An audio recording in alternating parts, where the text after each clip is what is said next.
All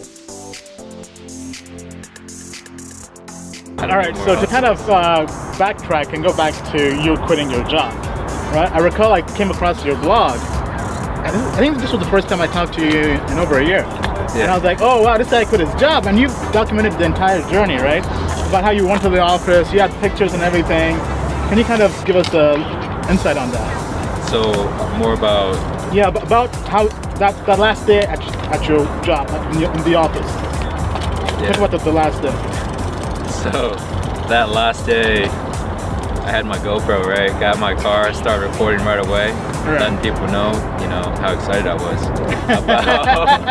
about dropping all You're this. like, I'm out of here. Peace out, right?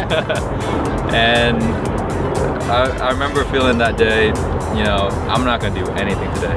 Uh-huh. I'm not gonna make any big decisions. I'm just gonna kick back and enjoy the day. As far as work goes, it was just a normal day at work. There wasn't any hard feelings. There wasn't anything bad. And said goodbye to people around 4 o'clock. Walked out the door, and not really planning to come back. To be honest. Now, in terms of that job, were there any memories you have of that job? Good and bad? I'll give you one of each so you get an idea. One thing I really enjoyed was being able to help people out. These are sick patients at home, and they're disgruntled, they're uneasy, and for me just to talk to them, to help comfort them with instructions and just general empathy. Right. I had some patients that really appreciated that. They sent me cards and stuff like that. Oh, that's nice. That's something that I'll remember. One of the bad things was the on-call work. So I remember driving into work. Wait, so what exactly does on-call mean? Does that mean like on demand, like anytime you have to be available? Anytime, baby. So pretty much you're the Uber for doctors, right? Or Yeah, pretty much, man. pharmacy, right? Uber for pharmacy. If a hospital or a nursing agency or a senior care home needs something, they're gonna call you up.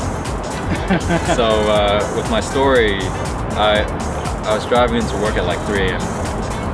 Wow. They got me out of bed, and they said, we need this IV mixed and to be sent over to the senior cares home. I was like, okay. And as I was driving into work at 3 a.m., I'm like, man, this is not a life. This is not how I want to be living this. Right.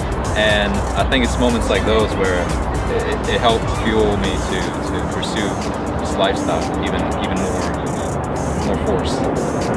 Yeah, I mean, so kind of going back to that pain, right? You have to kind of use your pain or your suffering as that fuel to greatness, right? Because Nietzsche has this concept, right? To live is to suffer. To survive is to find meaning in the suffering. I like that. Right? So you have to find meaning in that pain. Meaning, like, what's the purpose of that? Right? Once you find that purpose of why you have that pain, that suffering, you can then do great things with that. And it's how you decide, how to perceive the pain. Right. Does it hurt, or are you Can you turn that channel into that? channel that into an advantage, right? Yeah. Absolutely. And I think people that are successful, they're able to recognize that and to put into something productive instead of saying, oh, the world is against me, this and that. Right. We all have different cards. Play them to the best of your ability. Right?